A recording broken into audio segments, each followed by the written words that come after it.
on the 23rd of December, I went home to visit my family in America, and the tsunami hit on the 25th. So I was lucky not to be here.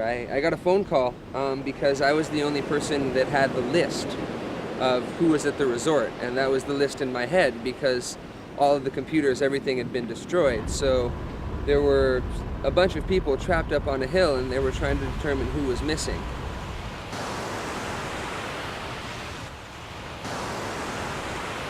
มันออกไปใช่ไหม เว แล้ ลาว ก็ ออกไปประมาณ1 กิโล แล้วก็คนที่นี่ทำอะไรเขาเยิน คือตอนนั้นจะเป็นเวลาที่คนในชุมชนออกไปตกปลาทรายนะคะ So when the wave went out, the boats got stuck.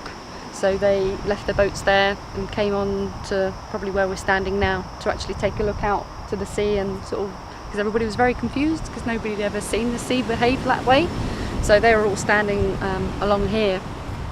And then after that หลังจากนั้นเขายืนตรงนี้แล้วก็น้ำออกแล้วก็มา ค เล ลื่ ย นมาค่ะเขาก็ยืนดูคือช่วงที่เขายืนดูประมาณครึ่งชั่วโมงนะคะถ้าเกิดชาวประมงรู้ว่าจะเป็นสึนามิช่วงที่เขาวิ่งหนีก็คงทัน And then she said after half an hour the water came rushing in, and as it got closer to shore it actually got higher.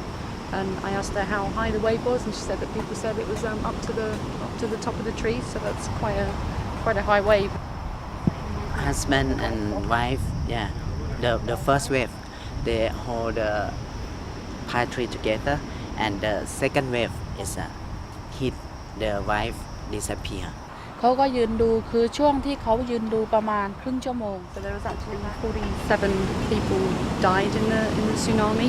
So in such a small village, I mean that's an awful lot of people to die, and 16 of those were children, because on that day they were actually practicing at the school because it was coming up for New Year. So the teacher was there with the children practicing for their New Year show. So that was why there were so many children that actually died from this village as well.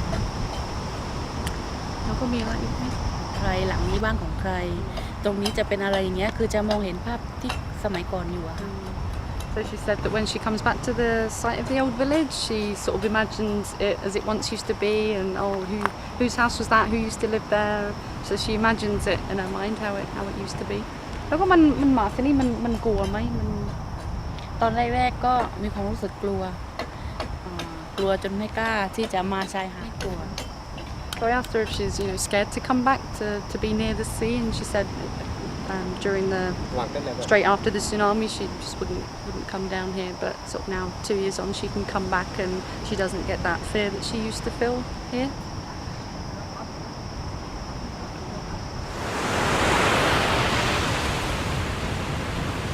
Bakjok village before tsunami they have many house. Now it's destroyed from tsunami.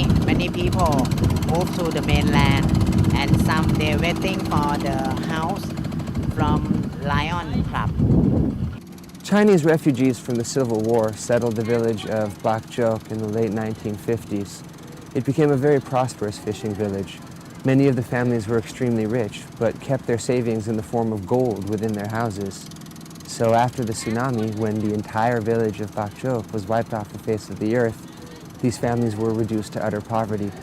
They lost the boats, they lost the gold, and of course they lost many, many, many family members. 37 people from Bakjok died that day. The people of Bakjok were prevented from returning to their community.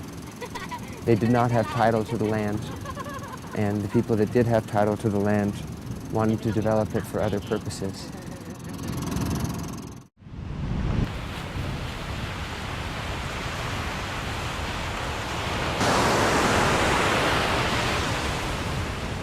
Somebody sent me an email on the 28th of December and said I'd like to make a donation. And I asked, well, a donation to what? And they said, tsunami relief. And I thought, oh, well, maybe that is something I could do.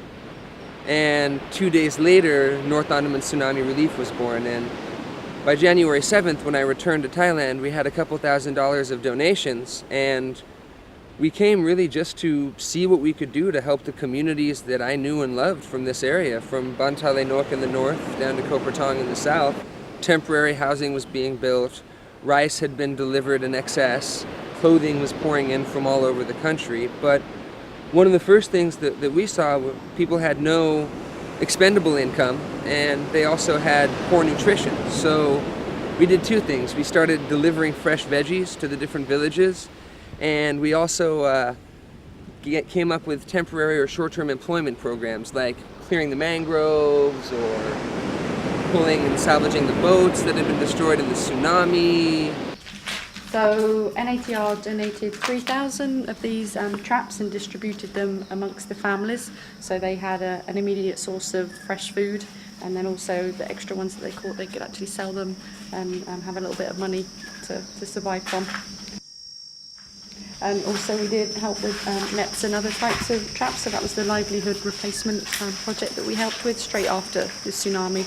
Very quickly we saw a lot of organizations were interested in building houses or providing new boats for people. But what about fixing the boats that hadn't been destroyed completely? And what about getting people equipment to use while their new boats were being built?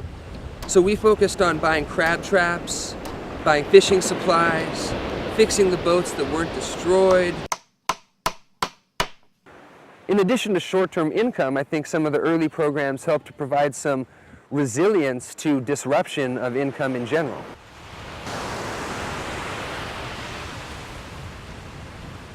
So basically we're 800 meters away from the beach, and this is the site of the old upper village, and there used to be a lower village which we can go and see later on, but there are 20 houses that were located down there for the fishermen were completely destroyed, so 20 houses were rebuilt at the tsunami village, which again we can go and see later on. And the site of the original school was down by the sea, and that was also destroyed, so this is the site of the temporary school. One of the good things that came out of the tsunami was that people realised the importance of having a good, healthy mangrove system, because the villages that were surrounded by mangroves didn't. The mangroves acted as a buffer system, so they didn't get so much damage. So now people are starting to realise the importance, and that's why they've started to do mangrove reforestation as well. This is a mangrove forest.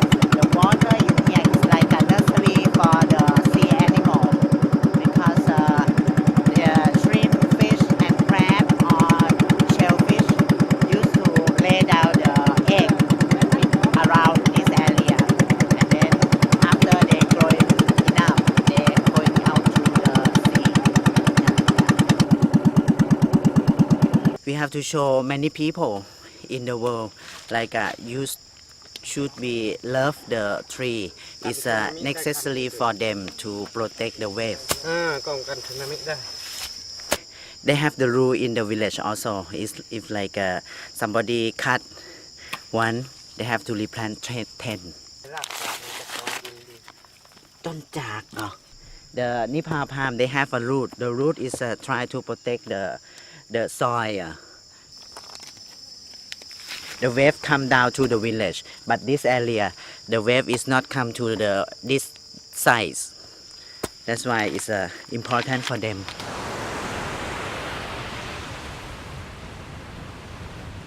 The first step in turning disaster to development is empowerment, making people understand